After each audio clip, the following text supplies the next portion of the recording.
Siapa ini, Ma? Temennya Gea yang tadi, Pak. Si Lisa. Om, Tante. Halo Om, halo Tante. Iya. Dari mana kamu, Lisa? Aku dari pasar, Tante. Itu bawa apa? Ini pesanan Gea, Tante. Tadi aku disuruh. Oh, isinya apa? Nggak tahu deh. Oh, yaudah. Ayo, Ma. Iya, Pak. Yaudah, masuk aja, Lisa. Temennya juga mau masuk? Iya, Tante. Kalau boleh sih. Ini temen aku, temen Gea juga kok. Oh, yaudah, masuk aja nggak apa-apa. Iya, Tante. Makasih ya, Tante. Yaudah, ayo, Pak. Lisa, itu nggak apa-apa mamanya si Gea ngeliatin kita bawa ginian. Aduh, harusnya sih jangan kepeot. Ntar dia curiga lagi kita mau bikin acara di luar. Terus gimana dong? Ya udahlah, nggak apa-apa kali. Dia nggak tahu ini isinya. Untung kamu nggak bilang tadi. Ya enggak lah. Ya udah, ayo masuk. Ih, aku malu tapi nggak apa-apa emang ini aku masuk. Nggak apa-apa. Kan tadi lu denger dia ngomong apa. Ya udah deh. Tapi jangan lama-lama ya. Iya. Ya udah yuk.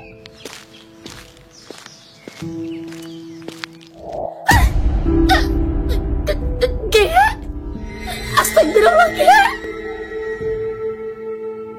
Malam itu, udara dingin menyusup perlahan lewat sela-sela jendela kamar. Gea, jam dinding menunjukkan jam 11:45 malam. Semua orang di rumah sudah tertidur. Dengan langkah pelan dan hati-hati, Gea membuka pintu kamarnya, membawa satu kotak kado kecil dan sebungkus kue ulang tahun yang tadi dibeli Lisa. Meski tubuhnya terasa lemas, semangat dalam hatinya jauh lebih besar dari rasa sakit di tubuhnya. Di depan rumah, Lisa sudah menunggu dengan motor menyala. Gea naik perlahan, mencoba menahan rasa sakit yang kembali menyengat. "Lu yakin kuat, Ge?" tanya Lisa khawatir. Gea hanya mengangguk, memeluk kotak kado erat-erat. "Gua harus ngelakuin ini, Lis.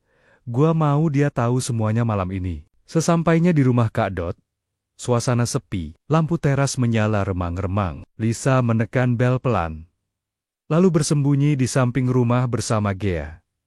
Tak lama, pintu terbuka. Dot keluar dengan wajah setengah mengantuk. "Siapa ya?" gumamnya. Saat ia membuka pintu lebih lebar, tiba-tiba terdengar suara pelan dari arah samping rumah. "Selamat ulang tahun!" Dot tersentak. Dari balik kegelapan, Gea muncul dengan langkah tertatih, membawa kue kecil bertabur lilin menyala. Senyum di wajahnya bergetar, seperti menahan tangis dan lelah yang bercampur jadi satu. Dot hanya bisa terpaku, tidak percaya dengan apa yang dilihatnya. "Gea, kamu ngapain malam-malam gini? Kamu kenapa?" Suaranya bergetar. Ia melihat Gea tampak pucat, tubuhnya kurus, dan cara berjalannya tidak stabil. Gea tersenyum lemah. "Aku pengen ngasih ini langsung ke kamu. Aku tahu aku mungkin nggak sempat lain waktu. Aku sakit, Kak. Aku sakit cukup parah." Kak Dot menatap Gea dengan mata membelalak.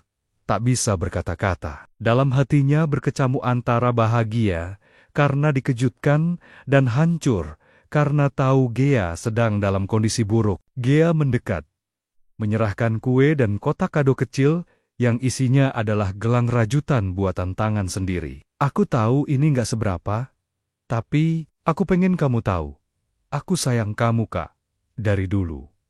Dot tak bisa menahan air matanya. Ia segera meraih Gea, memeluknya erat. Gea menangis pelan di pelukannya.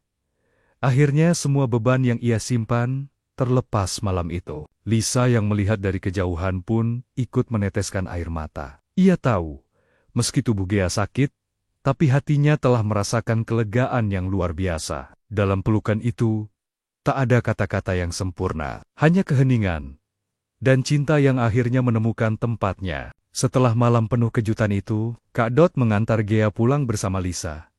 Gea tertidur di bahu Kak Dot sepanjang perjalanan, lelah karena memaksakan diri. Setibanya di rumah, mereka diam-diam menyelinap masuk lewat jendela kamar Gea. Tapi suara pintu kamar yang berderit membangunkan ibunya. Tak lama, lampu kamar menyala. "Gea!" Suara ibunya terdengar panik. "Kamu dari mana? Malam-malam begini?" Gea tersentak bangun. Lisa membeku di tempat. "Kak Dot, hanya bisa menunduk. Ibunya melangkah cepat ke arah mereka, menahan emosi, lalu melihat wajah Gea yang pucat dan tubuhnya yang menggigil. Ya Allah, kamu kenapa? Kamu sakit? Kok malah keluar rumah? Gea menunduk. Air matanya menetes tanpa suara. Dot mencoba menjelaskan. Tante, saya yang salah. Gea cuma pengen ngasih kejutan ke saya. Dia nggak bilang kalau dia sakit seberat ini. Ibunya memeluk Gea erat. Rasa marah berganti cemas. Ayah Gea datang tergesa ke kamar, menatap mereka semua dengan wajah penuh tanya. Setelah suasana agak tenang, akhirnya semua duduk di ruang tamu. Gea memberanikan diri bicara. Ma, Pa, aku minta maaf. Aku cuma pengen sekali aja ngerasain malam ulang tahun yang bahagia. Sebelum mungkin, aku nggak punya kesempatan lagi. Kata-kata Gea membuat semua terdiam. Ayahnya menatap kosong ke depan, sedang ibunya menggenggam tangan Gea arat-orat sambil menangis. Lisa ikut bicara. Om, Tante, Gea ini kuat, tapi dia juga manusia biasa. Pengen ngerasain disayang, diingat, dan dimengerti. Dia enggak minta apa-apa, cuman sedikit waktu untuk bahagia. Kak Dot menatap orang tua Gea dengan tegas. Kalau Tante dan Om izinkan, saya mau dampingi Gea.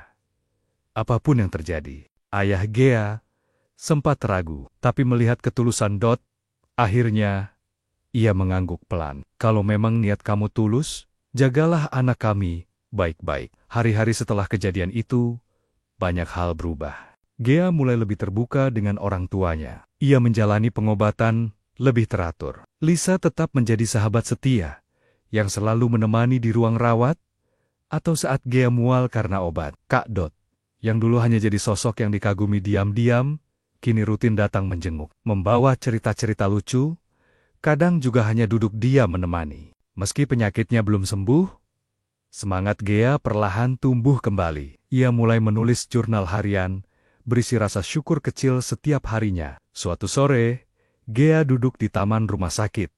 Ditemani Dot, ia menyerahkan jurnal kecilnya pada Dot. Kalau nanti aku udah nggak ada, jangan sedih. Baca ini kalau kamu kangen aku, ya. Dot meraih jurnal itu, menatap Gea sambil menahan air mata. Jangan ngomong gitu lagi. Aku nggak mau kehilangan kamu, Gi. Gea tersenyum. Aku nggak takut lagi. Karena sekarang aku tahu, aku dicintai. Beberapa minggu setelah kejutan ulang tahun untuk Kak Dot, kondisi Gea mulai memburuk. Awalnya hanya kelelahan, kemudian muncul demam tinggi, dan dalam semalam saja, sendi-sendinya membengkak, disertai napas yang mulai pendek-pendek. Keluarganya panik. Lisa dan Kak Dot yang sedang berada di rumah saat itu, segera membawa Gea ke rumah sakit. Di ruang IGD, suara monitor berdetak cepat. Perawat lalu lalang, dokter memberikan instruksi tegas. Gea ditangani dengan cepat. Ibunya memeluk ayah Gea sambil menangis. Sedangkan Kak Dot berdiri terpaku di sudut ruangan, menggenggam tangan Gea yang dingin. Gea dalam keadaan setengah sadar, wajahnya pucat, mata setengah terbuka, seolah berusaha mencari suara yang ia kenal. Gea, kamu kuat ya? Aku di sini, bisik Dot, menggenggam tangan Gea yang lemah. Air mata mengalir tanpa henti dari matanya. Lisa duduk di kursi luar ruangan, menatap kosong ke dinding. Kepalanya bersandar, tangan menutupi wajah. Ia tidak ingin terlihat rapuh, tapi ketakutan di dalam dadanya tak tertahankan. Semua kenangan bersama Gea datang seperti kilatan tawa di sekolah. Curhatan di kamar, malam-malam menangis bareng, dan hari ulang tahun yang mereka rayakan diam-diam. Beberapa jam kemudian, dokter keluar dari ruang perawatan intensif. Pasien mengalami flare lupus berat. Kami akan melakukan pemantauan ketat selama 72 jam ke depan. Ini fase paling kritis. Kita harus siap untuk segala kemungkinan. Ucap dokter tenang tapi tegas. Ucapan itu seperti petir menyambar. Ibu Gea langsung terduduk lemas. Kak Dot hanya bisa mengangguk, menatap ke dalam ruang ICU yang kini memisahkan mereka dengan gadis yang ia cintai. Malam demi malam terlewati. Lisa dan Dot bergantian berjaga. Dot bahkan tidak pulang.